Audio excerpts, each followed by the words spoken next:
Hi JEE aspirants. So GAB exam ആണ് ഈ വരുന്ന October 26th. അപ്പോൾ October 26th കൃത്യം 2 മണി മുതൽ 5 മണി വരെയാണ് നിങ്ങളുടെ എക്സാം കണ്ടക്ട് ചെയ്യുക. കാര്യം മറക്കരുത്. അപ്പോൾ കഴിഞ്ഞ 2 GAB എക്സാംസ് നമ്മൾ സക്സസ്ഫുൾ ആയിട്ട് കണ്ടക്ട് ചെയ്തിട്ടുണ്ട്. നല്ല റെസ്പോൺസ് ആണ് നമുക്ക് GAB സ്റ്റുഡൻസ് നിന്ന് കിട്ടിയത്.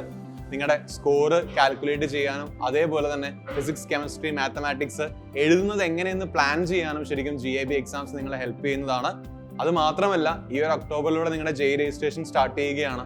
പിന്നെ നവംബർ, ഡിസംബർ കഴിഞ്ഞാൽ ജാനുവരിയിൽ നിങ്ങളുടെ phase 1 എക്സാം ആണ്. അപ്പോൾ നിങ്ങളെ സംബന്ധിച്ചിടത്തോളം ഇനി വരുന്ന GABs എല്ലാം വളരെ ഇമ്പോർട്ടൻ്റ് ആണ്.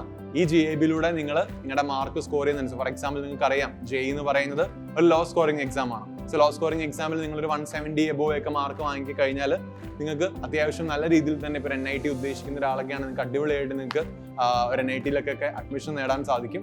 അതുകൊണ്ട് തന്നെ നിങ്ങളുടെ പ്ലാനിങ് പ്രോസസ്സ് ഏറ്റവും കൂടുതൽ എക്സിക്യൂട്ട് ചെയ്യേണ്ട ഒരു സിറ്റുവേഷൻ ആണ് ശരിക്കും GABs എന്ന് പറയുന്നത്. കാരണം നിങ്ങൾ ഒരു JEE എക്സാമിൻ്റെ അതേ മാതൃകയിൽ എഴുതുന്ന ഒരു പരീക്ഷയാണ്.